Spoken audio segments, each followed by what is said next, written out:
안녕하세요. 조군의 건강비책입니다. 오늘의 주제는 만성비염입니다. 비염은 전 세계 수백만 명이 고통받는 만성호흡기 질환으로 주변에서도 흔히 볼 수 있는 질환입니다. 많은 사람들이 비염의 원인을 외부 공기의 오염이나 꽃가루 알레르기로 생각하지만 사실은 실내 공기 문제가 더 큰 영향을 끼친다는 사실 알고 계셨나요? 오늘은 만성비염의 진짜 원인에 대해 알아보고 어떻게 만성비염을 관리하고 해결할 수 있는지 올바른 방법에 대해 이야기해 보겠습니다. 특히 호흡기가 약한 노령층이나 영유아 및 신생아들에게는 더욱 중요한 정보이니 집중해 주세요. 먼저 비염이 어떤 질환인지 알아야 제대로 된 원인을 알고 해결할 수 있겠죠. 비염은 비강 내부 점막에 염증이 발생한 상태로 콧물, 재채기, 가려움, 코막힘 등의 증상을 동반합니다. 비염은 크게 감염성 비염인 급성비염과 비감염성 비염인 알레르기 비염으로 나뉩니다. 감염성 비염은 흔히 감기라고도 불리며 비강 내부에 포름알데히드, 곰팡이균, 세균, 오염원 등이 침투하여 염증을 일으킵니다. 비감염성 비염은 꽃가루 알레르기, 진먼지 알레르기 등 알레르기 항원이 비강 내부에 침투하여 면역계의 과민 반응으로 염증을 일으킵니다. 비염의 원인을 외부 공기 오염, 미세먼지, 자동차 배기가스, 꽃가루 알레르기로 생각하는 경우가 일반적이지만 사실 실내 공기 오염이 비염의 원인이 될 가능성이 10배 이상 높습니다. 특히 만성비염을 가진 분들에겐 더욱 그렇고요. 우리는 하루 중 대부분의 시간을 실내에서 보냅니다. 외부에서 일을 하시는 분들도 결국 잠을 잘 때는 실내에서 수면을 하죠. 미국 환경보호청과 미국 의료단체, 폐협회 등의 논문과 연구에 따르면 실내 공기오염 수준은 야외 공기오염도에 비해 최소 2배에서 5배 이상 높고 경우에 따라 최대 100배까지 높을 수 있다고 발표한 바 있습니다. 실내에서는 다양한 오염원이 발생합니다. 우리가 잠을 자는 침실에는 미세먼지와 진먼지 진드기가 번식하기 가장 좋은 장소이며 이들이 배출하는 알레르겐은 비염을 유발하는 주요 원인이 됩니다. 욕실, 주방, 침실, 옷방 등에는 곰팡이균과 포자들이 서식하며 가구들에 나오는 페인트 성분, 청소용품, 가전, 카펫 등에서 방출되는 휘발성 유기화합물은 호흡기를 자극해 비염을 유발하고 염증을 악화시킵니다. 또한 일산화탄소, 초미세먼지, 살충제, 포름알데히드, 애완동물의 털 등도 실내 공기 오염의 주요 원인이 됩니다. 비염은 감염성 비염과 비감염성 비염으로 나뉠 수 있으며 비강 내부에 침투하는 물질이 비염의 주요 원인입니다.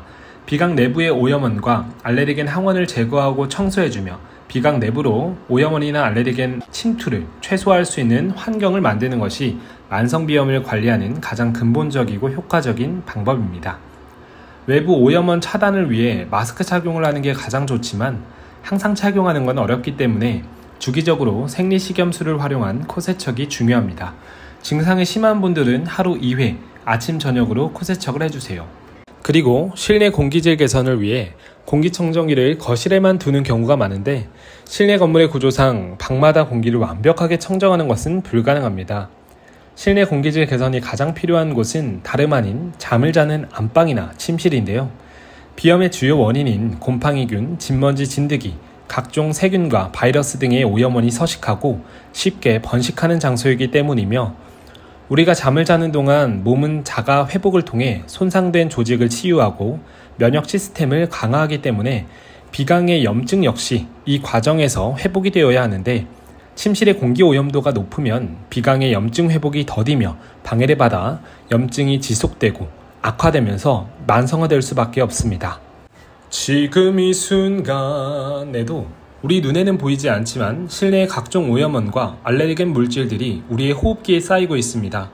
비염과 천식 등의 호흡기 질환이 있으시거나 호흡기가 약한 신생아나 영유아가 있는 침실 그리고 안방에는 반드시 에코나노 필터를 사용하는 공기청정기를 설치하여 24시간 동안 가동하는 것이 효과적이며 이는 일반 망필터나 판필터를 사용하는 일반적인 공기청정기는 거실에 두기에는 효과적이지만 침실에 두기에는 소음이 심하며 분자 단위의 오염원이나 알레르겐 항원을 제거하고 포집하는 데는 한계가 있으며 필터의 오염이 쉽기 때문입니다.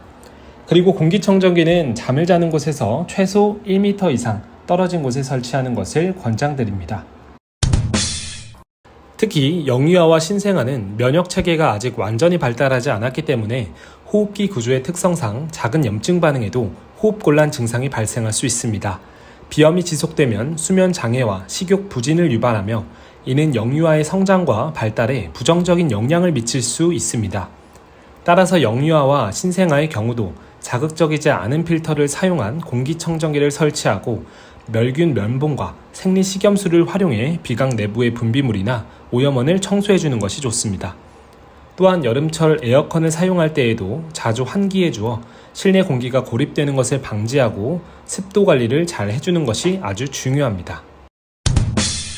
오늘은 만성비염의 주요 원인이 실내 공기 오염인 이유와 관리 방법에 대해 알아봤습니다. 만성비염은 환경이 문제일 가능성이 높기 때문에 환경과 습관을 관리하는 것이 가장 중요하겠습니다. 실내 습도, 공기질 관리, 코 세척 등을 통해 만성비염으로 인한 고통에서 벗어날 수 있기를 바랍니다. 감사합니다. 다음에도 더 양질의 정보와 컨텐츠로 찾아뵙겠습니다. 조군의 건강비책이었습니다.